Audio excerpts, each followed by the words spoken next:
Welcome back, students. Let's look at some reactions that involve radical intermediates. Here are the three reactions that we're going to focus on that involve radicals as their intermediates. In this video, we're going to look at the mechanism of the first two, and then we'll save the last one for its own video. Let me show you what the products are going to be, and then we'll look at each of these more specifically. For the first one, you're going to end up getting bromine at the more substituted position the majority of the time. Notice here how you're starting with an alkane, and you still have an alkane at the end. For the second one, we're going to see something called allylic bromination here, where the alkene is preserved and the halogen adds to the allylic position. And then this third one should look familiar. You should have seen it in an earlier chapter where you utilize HBr. That HBr would normally give you the Makarvnikov addition of bromine, but because you have peroxide, you get the anti-Makarvnikov addition of bromine across the pi bond. So this one actually kills or removes or reacts with the alkene so that you end up destroying that alkene and adding H and bromine across the double bond. In a later video, we'll look at the mechanism for this and figure out why the hydrogen peroxide does that. Let's start by looking at halogenation. When we start with an alkane, you should look at this and think, I have no idea what to do with an alkane. You're right, you have no idea what to do with an alkane because you've never had a starting material of an alkane before. This will be the only time that you have a starting material of an alkane. Whenever you see a starting material of an alkane, there's really only one reaction to do, and that is to put a halogen on.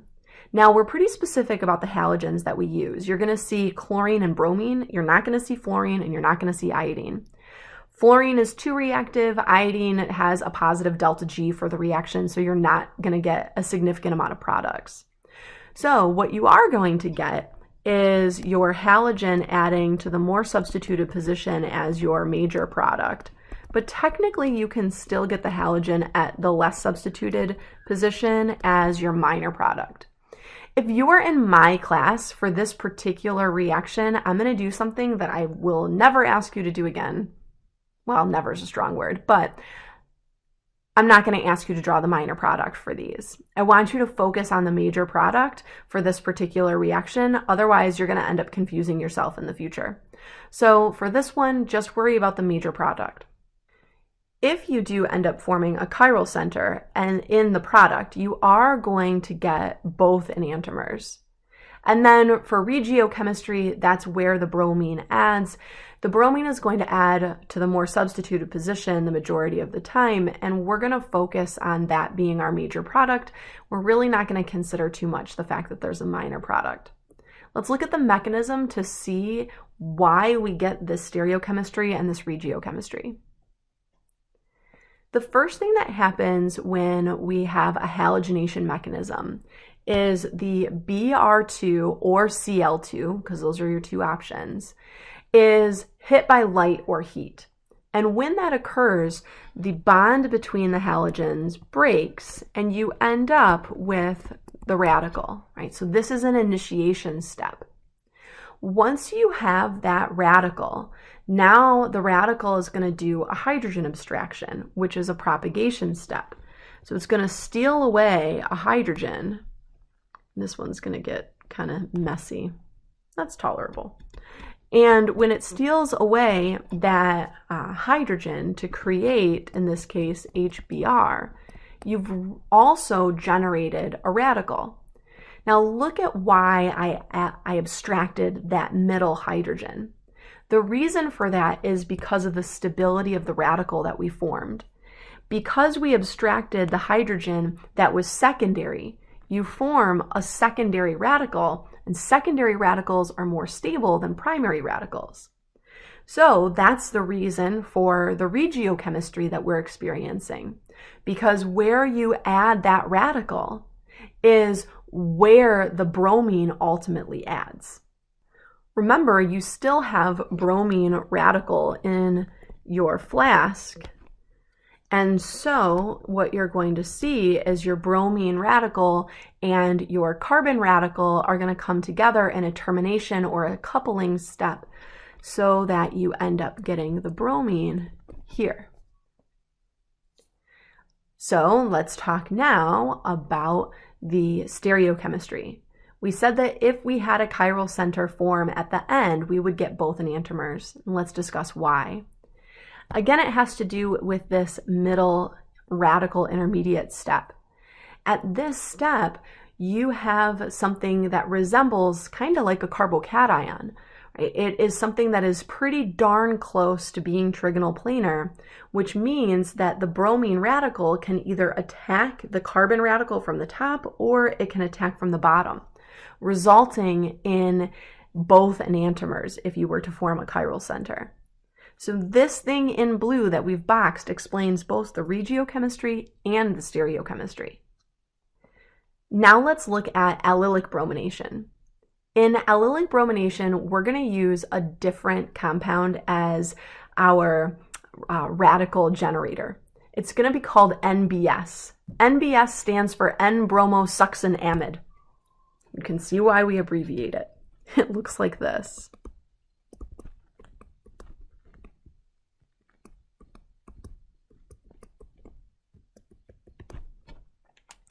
What happens when NBS reacts with light or heat is the bond between the nitrogen and the bromine breaks, and you get a radical that's a bromine, and then you get the radical on the nitrogen.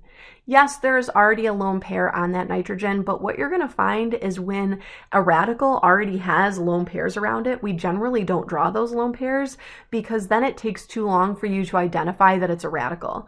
But if we just draw that one lonely electron, your brain's like, bam, that's a radical. So the reason we use NBS is because this only makes one bromine radical, and that allows for allylic bromination. The final product here is going to be that we keep the pi bond, and at the allylic position, remember that where I'm highlighting right now, these are the vinylic positions. These are the allylic positions. Because this is symmetrical, just pick a place and put your bromine on there. Because we created a chirality center, technically you get both enantiomers. Right? So you would get a wedge to bromine and then its enantiomer. Sometimes you'll see the enantiomer abbreviated as plus EN, right? So that just in case you see that abbreviation. Next, I want to look at why we have this particular regiochemistry. Why is the bromine adding to the allylic position? And the reason has to do with something called the bond dissociation energy. Bond dissociation energy is how much energy it takes for that bond to break. And there's some other stipulations of like, you know, it has to break homolytically and some things like that.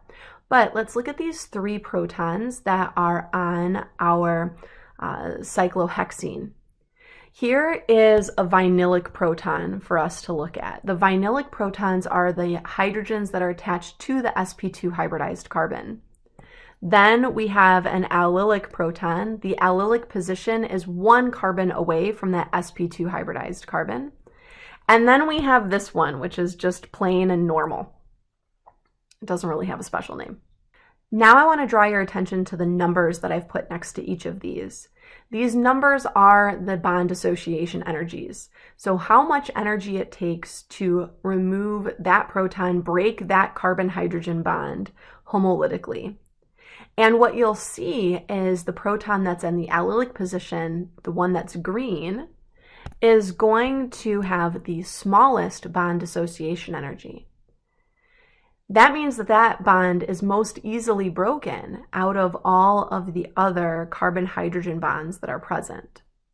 Part of the reason that we see the ease of this bond breaking is because of the stability of the resulting compound. What I mean by stability of the resulting compound is if we were to pull off that allylic proton so that we got an allylic radical, the allylic radical is resonance stabilized, whereas the vinylic radical is not, and if we were to pull off this proton, we would not see resonance stabilization there either. We are capable of drawing the resonance structures for this particular allylic radical, so we should do that. What's going to happen is this electron is going to come over with this one and form a pi bond, and then the pi bond needs to finish breaking so that we have 2 arrows starting at every bond that's breaking, and we have 2 arrow heads pointing to every bond that is forming. Then our subsequent resonance structure, or our resulting resonance structure, will look like this. And because you have a resonance stabilized radical that forms when you pull off that highlighted in yellow proton, that's why you have such a low bond dissociation energy in comparison to the other 2 hydrogens. Just like how we saw in our other example, once you have a radical intermediate, if you imagine that radical being something that looks like a carbocation, and the bromine radical then being able to attack from the top or from the bottom, what that results in is a mixture of enantiomers. So the fact that we have this as our radical intermediate explains not only the regiochemistry, but also the stereochemistry of why we get a mixture of 2 enantiomers as our product. Now I want to ramp this NBS reaction up in a level of difficulty. I want to change that initial starting material and then show you something crazy that can happen. I'm going to go ahead and draw the radical intermediate here. When I draw the radical intermediate, I want to draw its resonance structure as well. So I'm going to draw the arrows to generate the resonance structure.